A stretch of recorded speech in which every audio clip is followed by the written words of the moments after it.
আসবে, এমনটাই মনে করেন সাকিব আল হাসান। একই সাথে অবশ্য তার আইপিএল খেলার সুযোগ হয়েছে, সে কারণে ভারতের খেলোয়াড়দের খুব কাছ থেকে দেখেছেন তিনি, সে অভিজ্ঞতা বোধহয় কাজে লাগবে তার। রিয়াসাত আজিম জানাচ্ছেন আরো।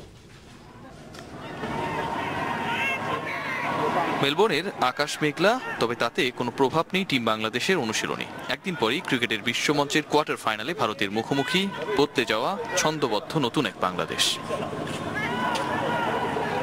মেলবোর্ন ক্রিকেট গ্রাউন্ডে মাশরাফি তাসকিনদের শরীরী ভাষায় বোঝা কঠিন কতটা প্রত্যাশার চাপ এই দলটার উপর। চায়ের দোকান থেকে ভার্চুয়াল জগৎ, আলোচনা একটাই, বাংলাদেশ ভারত কোয়ার্টার ফাইনাল। প্রত্যাশার ঊর্ধ্বমুখী পারদ কতটা চাপে ফেলেছে দলকে, উত্তর দিলেন সুপার সাকিব। আমার কাছে মনে হয় না যে এটা খুব একটা কোনো বড় প্রবলেম, এবং যদি তাদের এক্সপেকটেশন থাকেও আরো, আমার কাছে মনে হয় না যে এটা প্লেয়াররা খুব একটা নেগেটিভ হিসাবে নিবে। আমার কাছে মনে হয় সবাইকে এটা ইন্সপায়ারই করবে যে হ্যাঁ আমরা ভালো করতেছি, এই কারণেই আসলে আমাদের উপর এক্সপেকটেশন আরো বাড়তেছে। সব সমীকরণ যেন মিলেছে একসাথে।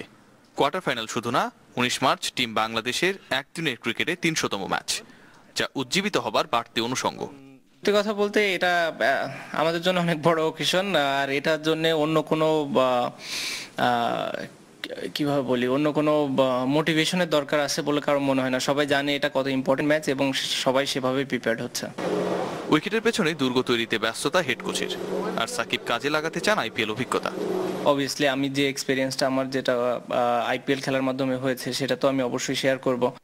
গ্রুপের প্রায় সব ম্যাচে হেসেছে ব্যাটসম্যানদের উইলো। আগে ব্যাট করলে দলের লক্ষ্য 300-র কাছাকাছি স্কোর করা। সবাই অ্যারাউন্ড 300 প্লাস এর স্কোর কিন্তু ছিল, তো খুবই ভালো ব্যাটিং উইকেট। আমরা যে একটা ম্যাচ খেলছি ওটাও খুব ভালো ব্যাটিং উইকেট ছিল। সো আমার কাছে মনে হয় 280 to 320 একটা টার্গেট হতে পারে। সাকিব জানিয়েছেন নিজের ফর্মে সন্তুষ্ট নন তিনি, তবে সেরাটা কি জমা রেখেছেন কোয়ার্টার ফাইনালের জন্য।